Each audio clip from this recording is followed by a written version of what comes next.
Silencieuse, rare et souvent méconnue. Les maladies orphelines bouleversent pourtant la vie de nombreux patients et de leurs familles. À Grand-Bassam, Denise vit avec l'anémie de Bimer, une maladie rare qui a profondément changé son quotidien. À travers son témoignage et en congrès organisé par le Réseau africain de lutte contre les maladies orphelines, focus sur le combat des patients atteints de maladies rares et sur les efforts engagés pour améliorer leur accompagnement. Les explications de Fatia Koulibaly et d'Eric Kimou. Dans cette maison de la ville balnéaire de Grand-Bassam, Denise et sa famille tentent de vivre avec une maladie rare. Tout commence en mai 2025, lorsqu'elle remarque un changement progressif de son teint. Après plusieurs examens, le diagnostic tombe en octobre. Denise souffre de l'anémie de Bimer. Aujourd'hui, elle nous livre son témoignage. Quand je vais au marché, je ne savais même pas que le visage était noir comme ça. C'est la main et puis le pied. Et ceux qui me connaissent, qui me regardent beaucoup. Et puis, je ne comprenais pas. Pour finir, j'avais honte de sortir.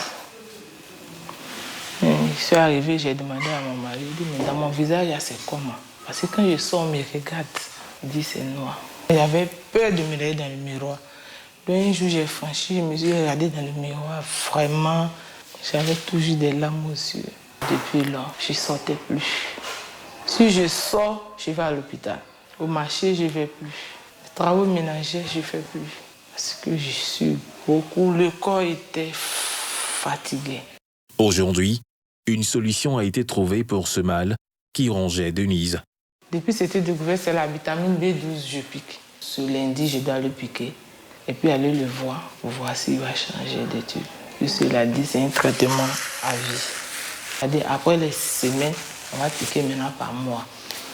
Et puis au fur et à mesure, on va voir. Cette maladie, dont souffre Denise, a quelque peu bouleversé le quotidien de sa famille, confie son époux. Avec émotion, il évoque également l'impact de cette épreuve sur sa propre vie. Les enfants, moi, on a partagé les différentes tâches. Seulement que c'est la cuisine. Comme ils ne sont pas experts, c'était un peu difficile. Il fallait acheter beaucoup la nourriture dehors. Nous étions habitués à manger le foutou, le riz, le plat cali. On ne gagnait plus ça. Voilà, la partie qui était difficile, c'était ça. Mais si on n'a pas ça, tenir la maison propre, pour le reste, c'était bon. Quand j'arrive au travail, depuis le contact, tu m'entends. Voilà. Moi, je commence à taquiner, puis voilà. Mais à un moment, je rentre, bonjour, je passe. Et certaines personnes, bon, d'autres n'osaient pas demander. Ceux qui demandaient, non, ça va, je suis un peu fatigué, tout ça. Mais le patron, lui, savait qu'il y avait quelque chose de plus profond. Je me sentais vraiment attristé.